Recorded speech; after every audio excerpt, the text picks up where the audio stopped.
el centro otra vez. Ahí, eso. ¿Sí? ¿Seguro? Exacto, listo. A ver. ¡Sí salió!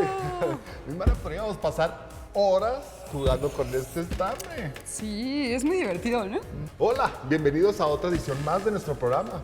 Nos encanta tenerlos aquí, ¿eh? Tal como pueden verlo con nuestro juego, hoy hablaremos sobre esto, sobre redes. Pensemos en una red de pescar. No es que vayamos a hablar de eso, de la pesca, pero sí hablaremos de redes como las que se construyen para atrapar peces. Además de las redes para pescar que están construidas con estos hilos, también hay redes que son imaginarias. Pensemos en los distintos tipos de redes que conocemos, ya sea las que están hechas con materiales o que son invisibles. ¿Qué te parece si numeramos algunas, mi hermana? Ok, me parece fenomenal. De redes invisibles se me ocurren las redes tróficas, que son estas conexiones entre organismos que comen o son comidos por otros. Y por tanto, la red nos permite conocer el flujo de energía que pasa de un individuo a otro. Otra manera de llamarle a estas redes tróficas es redes alimentarias. Gran ejemplo, mi hermana, ¿eh? ¿Sabes qué tipo de redes me gustan a mí? Las que formamos los humanos. ¡Ay, qué romántico, Ernesto! No, me refiero a las redes que explican lo conectados que estamos. Mira, seguramente alguna vez te ha pasado que un conocido tuyo también es cercano a alguien con el que nunca imaginarías que tienen relación alguna. Sí, claro. Como dice el dicho, el mundo es muy pequeño. Uno nunca sabe qué amigo resulta ser a su vez amigo de alguien más, ¿no? Una vez me pasó que en la escuela un amigo mío resultó ser un primo lejano. ¿Puedes creerlo? Oye, esa sí no me la sabía, ¿eh? Sí, es una gran historia, ¿eh? ¿Qué te parece que lo que mandamos a la audiencia a ver la siguiente cápsula donde se habla de cómo las matemáticas han ayudado a explicar la cercanía que hay entre los humanos? Tú me cuentas ese chismecito. Va, me ¿Sí? parece muy bien. Vamos. Como Ditmara y Ernesto lo acaban de mencionar, una red es una estructura conformada por un gran número de conexiones que, en su totalidad, forman una organización específica. Nuestros conductores hablaron de las redes para pescar, pero también tenemos otro tipo de ejemplos. Pensemos en una hamaca, su conformación en red y cómo el tejido nos sostiene para tener un descanso placentero. También podemos considerar el conjunto de calles de un pueblo o una ciudad y de cómo su conformación forma un entramado y cuya confluencia de caminos, por lo general, lleva a la plaza central de la localidad. Asimismo, se puede hablar de la red de abastecimiento de aguas o la red ferroviaria o de carreteras. Además, también existen redes invisibles, como la red alimentaria entre organismos. Al nivel de los humanos también existen estas conexiones imaginarias. Por ejemplo, piensa en la relación que tienes con tus familiares. Aunque tengas documentos oficiales donde se establece que hay un parentesco con esta familia, finalmente es una relación invisible, pues no significa que estás conectado a través de un material con tus padres o tus hermanos. Ahora considera todas las relaciones humanas que puedan existir. Las familiares, las laborales, las amistades, las deportivas, las políticas, las académicas, las vecinales y un sinfín de ejemplos. La comunidad científica ha dedicado buena parte de su trabajo a estudiar y explicar las redes humanas. Un ejemplo del tipo de relaciones a las que se ha analizado es el que se ha nombrado como el número de Erdős. Este número recibe este nombre porque describe la distancia colaborativa entre el matemático Paul Erdős y cualquier otra persona que ha publicado un artículo científico en el campo de las matemáticas. Un artículo científico en el campo de las matemáticas. Sus amigos eligieron hacerle un tributo porque Erdős es el matemático que más artículos ha publicado durante su vida, puesto que fue autor de alrededor de 1525. Es así que este número se ha empleado por los matemáticos para explicar sus relaciones con Paul Erdős y con el resto de la comunidad. Es decir, Paul Erdős es el centro de una red de colaboraciones, por lo que su número es 0. Dependiendo de la cercanía de un matemático con él, tendrá un número cercano a 0 y, mientras más alejado, más lejano del 0. Por ejemplo, un ganador de la medalla Fields, que es el reconocimiento más importante que un matemático menor de 40 años puede recibir, tiene un número de Erdős promedio igual a 3. Si tú quisieras obtener el número de Erdős, necesitas hacer lo siguiente. Primero debes ser coautor de un artículo de investigación con alguien más que tenga un número de ER2. Ese número de ER2 se representa con la letra K y por tanto tu número será K más 1. Es así que si tú publicas un artículo con un matemático que ha sido galardonado con la medalla Fields cuyo número de ER2 es 3, el tuyo será 4 porque K igual a 3 y tú serás K más 1, 3 más 1 igual a 4. Como ya se mencionó, Paul ER2 tiene un número 0. Sus colaboradores directos, que fueron alrededor de 512 académicos, tienen un número de ER2 de 1. A su vez, los colaboradores de esos colaboradores, pero que no trabajaron directamente con Paul ER2, son alrededor de 12.600 personas y ellos tienen un número 2. Aquellos que han colaborado con los que tienen un número de ER2 2, pero que no han trabajado de manera cercana con alguien con un número 1 ni 0, tienen el número 3 y así sucesivamente. Albert Einstein tiene un número de ER2 2, mientras que Richard Feynman tiene un número 3. La canciller alemana Angela Merkel tiene un número de ER2 de 5. Debido a que Paul ER2 falleció en 1996, actualmente ya nadie puede obtener un número 1. Es así que al día de hoy, el número más cercano que se puede obtener es el 2. En este ejemplo, Paul ER2 representa lo que se conoce como nodo, y a sus relaciones se les llama enlaces. A su vez, cada uno de los matemáticos que tienen un número 1 son un nodo y también enlaces, es decir, que el punto donde convergen uno o varios enlaces es un nodo. De esta manera, la comunidad matemática forma una red invisible cuyo criterio de unión es su relación académica con el matemático Paul ER2. Esta red creada por matemáticos se ha llevado también al mundo cinematográfico con lo que se conoce como el número de Bacon. El principio del número de Bacon es el mismo que el de ER2, con la diferencia de que se calcula con el artista Kevin Bacon. Este actor tiene el número de Bacon 0, mientras que aquellos artistas que han aparecido en alguna película con él reciben el número 1 y así sucesivamente.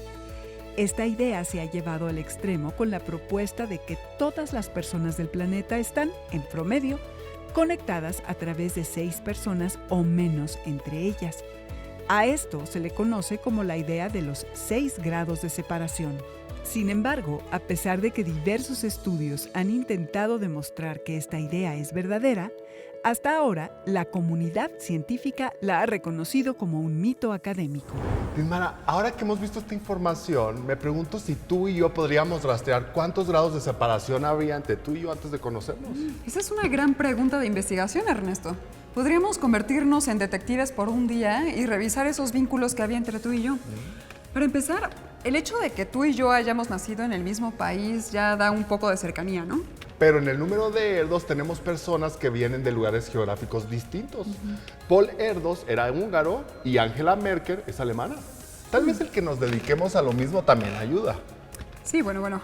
Antes de que sigamos indagando sobre nuestras vidas privadas, nos ha quedado claro que incluso si no hubiéramos trabajado en el programa de pensamiento matemático, había algo de probabilidad de que tú y yo nos conociéramos, ¿verdad? Me queda claro que sí pudo haber sido posible. Pero seguro que estas redes de las que hemos hablado tienen una importancia mayor que el solo hecho de conectar personas. La respuesta a esta cuestión es sí. Estas redes de las que tú, yo y Dominique hemos estado hablando pertenecen a la rama de estudio llamada teoría de redes, misma que se encarga de representar de manera gráfica las relaciones que existen entre los objetos. Elemental, Ismara. Como ya lo mencionamos, esta representación, que es gráfica, consiste en demostrar la correspondencia entre nodos y enlaces. En el caso del número de ER2 y el de Bacon, las personas son nodos y sus relaciones laborales, ya sea académicas o artísticas, son los enlaces. En el caso de Paul ER2 y Kevin Bacon, ellos representan un nodo con muchos enlaces. Sí. La teoría de redes no solo tiene implicaciones, como en estos dos casos, para la sociología, es decir, para describir las relaciones humanas. También forma parte de la física estadística por el estudio de la relación de las partículas elementales. Para la biología, por la relación entre los organismos. Las ciencias de la computación, por la descripción y estudio de la conexión entre computadoras y otros dispositivos electrónicos, y por muchas otras disciplinas de estudio. De hecho, nuestro invitado del día de hoy desarrolla mucho de su trabajo para hacer explicaciones en el campo de las ciencias de la salud humana. ¿Qué te parece que antes de preguntarle sobre su trabajo, le pedimos que nos hable más sobre la teoría de redes? Me parece elemental. Hoy tenemos como invitado al doctor Guillermo de Anda Jáuregui, del Departamento de Genómica Computacional del Instituto Nacional de Medicina Genómica. ¿Qué tal, doctor? Bienvenido al programa. Muy bien, muchas gracias por la invitación, de verdad que es un gusto estar aquí. El día de hoy nos podría platicar qué relación tienen las matemáticas con la teoría de redes. Es una muy buena pregunta. El estudio de las redes, estos sistemas o estos modelos en los cuales representamos las relaciones que existen entre elementos, desciende de un área de las matemáticas conocida como teoría de grafos. Entonces, por ahí del siglo XIX se empezó a estudiar este tipo de modelos, aunque no contábamos con la capacidad tecnológica para analizar sistemas muy grandes. Y es hasta finales de los años 90 y al inicio de este siglo, en el cual la capacidad de cómputo que tenemos, así como la capacidad para generar datos, es tal que nos permite empezar a estudiar estos sistemas muy, muy grandes, muy, muy complejos. Hemos explicado los elementos básicos que tiene la teoría de redes y pareciera que las redes están en todos lados. ¿Eso es así? Ciertamente, muchos de los fenómenos de nuestro universo los podemos representar como modelos de redes.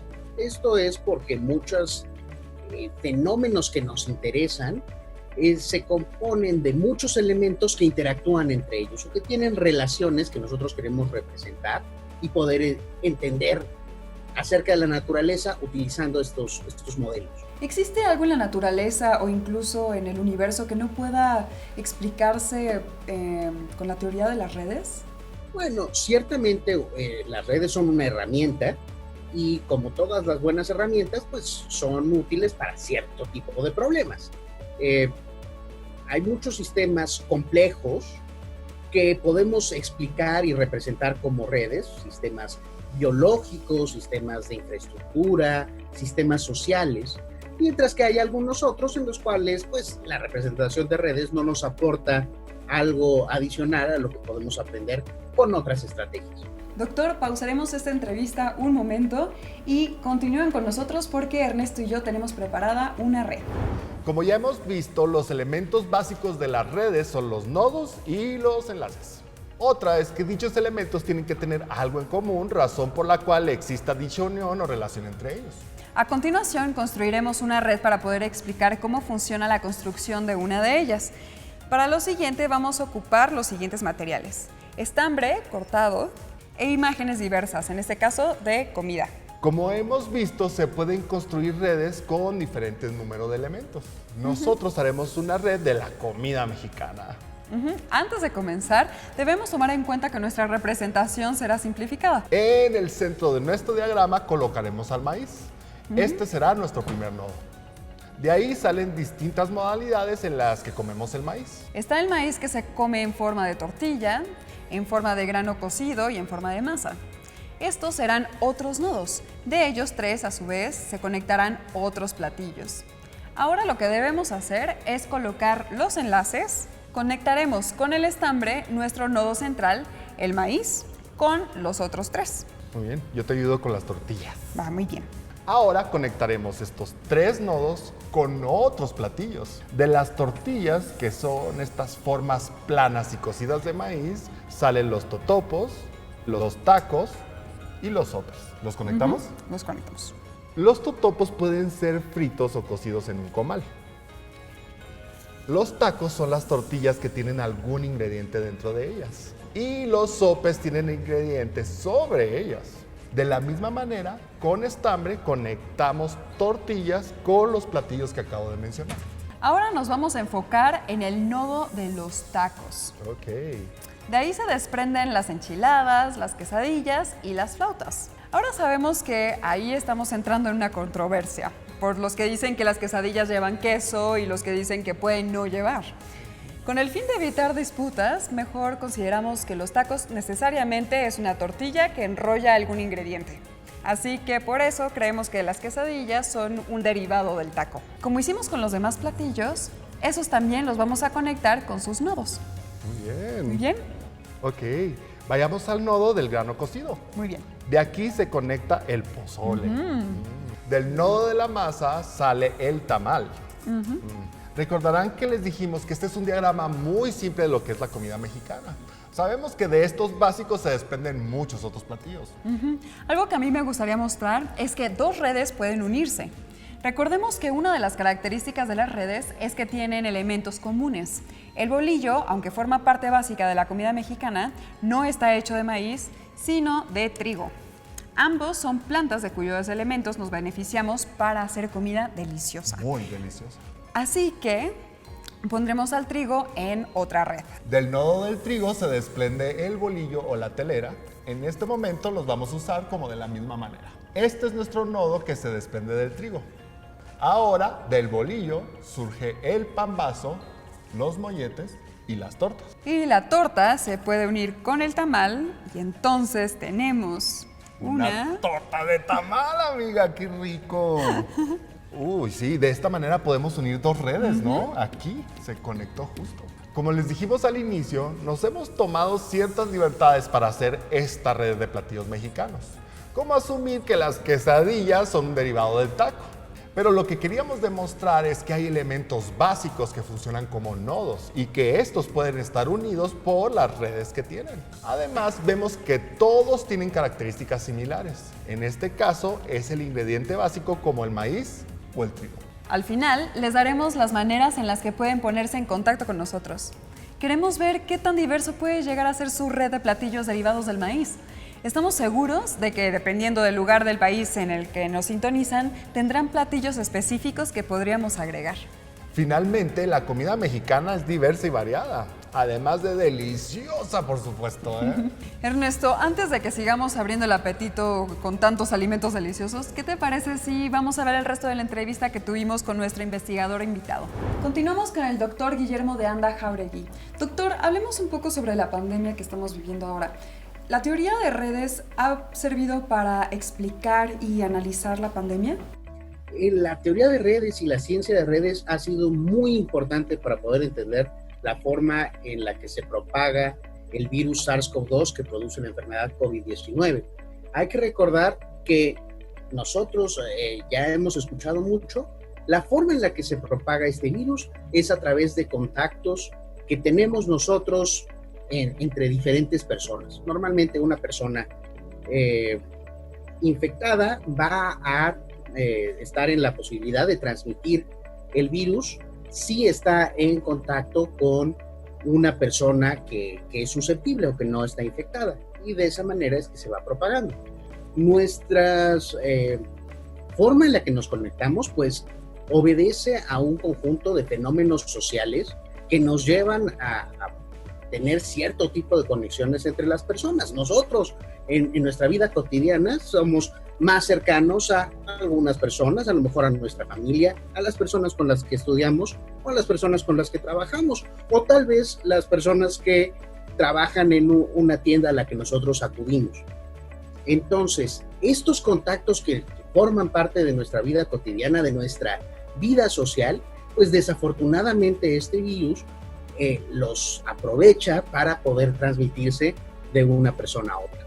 Entonces, este conjunto de interacciones que nosotros tenemos, la podemos ir trazando de persona a persona y tener una gran red de contactos a través de la cual pues, nosotros hacemos nuestra vida normal. Pero desafortunadamente, esa misma vida normal, esas mismas conexiones que hacen que nuestra vida sea tan disfrutable, pues son las que, a través de las cuales se puede dar la transmisión del virus. Y esa es la razón de por qué se ha hecho tanto énfasis en que nosotros tenemos que seguir estas medidas que en México hemos llamado las medidas de mantener la sana distancia. Para hacer estos modelos se utiliza un poder computacional importante, ¿no? Pero también tenemos la información de las computadoras y también la de nuestros aparatos tecnológicos como los celulares, ¿no? Y atrás de todos estos aparatos tecnológicos pues están los seres humanos, entonces no sé qué tanto haya redes dentro de las mismas redes. Definitivamente, cuando estamos hablando de estos fenómenos de muchas interacciones y de muchos elementos que interactúan entre ellos, estamos en el terreno de los sistemas complejos. Y los sistemas complejos suelen tener propiedades que no son triviales, no son tan fáciles de explicar a simple vista. Entonces sí, una de las propiedades que suelen tener estos sistemas es que forman subredes dentro de las redes, ¿no? Por ejemplo, un ejemplo muy sencillo, dentro de una propia red social, en la cual participamos todos los habitantes y todas las habitantes de una ciudad o de una población, nosotros sabemos que hay, por ejemplo, grupos en los cuales estamos más conectados, ¿no? A lo mejor nuevamente mi familia o mis amigos de la escuela o mis amigos del trabajo, nos conectamos entre nosotros mucho más que lo que nos conectamos con otras personas que viven en nuestra misma ciudad. A estos grupos a veces los llamamos módulos o comunidades dentro de una red y los podemos imaginar ciertamente como una red dentro de esta red. Doctor, muchísimas gracias por esta entrevista tan bonita e interesante y esperamos tenerlo de nuevo como invitado. Y no se vayan porque Dominique nos tiene muy buena información sobre el ADN. Dentro de las células de cada organismo existe una molécula que contiene las instrucciones que dictan las funciones que deben llevarse a cabo para que seamos lo que somos. Dicha molécula es el ácido desoxirribonucleico, mejor conocido por sus siglas ADN. Estas instrucciones en el ADN contienen en su estructura pequeños fragmentos o segmentos de información conocidos como genes, que son los encargados de dar lugar a otras moléculas, las proteínas. Aunque el camino puede parecer simple, es decir, que de los genes en el ADN se generen proteínas, la situación es un poco más compleja. De un mismo gen pueden salir distintas proteínas, lo mismo que una misma proteína puede tener distintas funciones dentro de las células. Tan solo en los humanos existen alrededor de 20.000 genes y 400.000 proteínas. Ante esta complejidad molecular, los científicos trabajan por describir cada molécula, identificar las relaciones entre ellas y de allí generar mapas de redes donde los genes y las proteínas funcionan como nodos. De esta manera, es posible visualizar las distintas relaciones entre cada uno de ellos, la manera en que unos regulan la actividad de otros, es decir, el cómo la presencia de algunos genes o proteínas hace que la existencia de otras moléculas sea mayor o menor. Otro tipo de redes que tienen una conformación similar son las que describen la distribución de los perfiles en las redes sociales. Si tú tienes una cuenta en Facebook y sigues la nuestra, la de Jóvenes en Casa, en una representación de red, tú y nosotros somos cada uno un nodo, mismos que están conectados por un enlace. Los científicos también generan este tipo de redes con las redes sociales para conocer las relaciones que se establecen entre los distintos perfiles, grupos o sitios, incluso publicaciones que se realizan en las distintas plataformas digitales sociales. Los mismos dispositivos que utilizas para conectarte para entrar a tu perfil en alguna red social o que utilizas para seguir nuestro contenido en YouTube, sigue este mismo patrón. En informática, la información generada es guardada en servidores que, en la red, funcionan como nodos. Es así que cada uno de nuestros programas de Jóvenes en Casa colocados en YouTube se encuentran almacenados en un servidor, en un nodo. Cuando tú ingresas a dicha plataforma de reproducción de videos, tu dispositivo computacional funciona como otro nodo que establece un enlace vía Internet con dicho servidor. Es así que prácticamente cualquier persona del planeta tiene la posibilidad de acceder a nuestros contenidos vía un dispositivo móvil o conexión de Internet. En un mundo altamente conectado, resulta necesario establecer representaciones gráficas de redes que nos permitan visualizar la complejidad de las distintas relaciones que ocurren en la realidad en muchos niveles y tipos de comunicación. Llegamos al final de nuestro programa en el que hemos intentado desvelar cómo existen redes en todos lados, mismas que nos ayudan a comprender las relaciones tan complejas que existen en la realidad. Asimismo, describimos los elementos básicos que las conforman y las características que cumplen para ser construidas. Debo decirte, Mara, que disfruté mucho hacer esta pequeña red de comida mexicana. Sí. Aunque nos faltó agregarle los ingredientes como la lechuga que se le pone al pambazo, los frijoles que van sobre los sopes. Sí, por eso nuestra red era muy simplificada. Además, nos faltaron muchísimos platillos. Recuerden que los invitamos a que construyan su propia red de alimentos mexicanos y que nos la compartan por nuestras redes sociales. Ah, muy bien usada ahí la precisión, mi Mara. Recuerden que además de sus redes, pueden compartirnos sus comentarios en nuestro Facebook, cuya dirección electrónica pueden ver aquí en pantalla. Y también recuerden que pueden regresar a este contenido y visitar otros más en nuestra página oficial y en YouTube. Nos vemos pronto. Adiós. Adiós.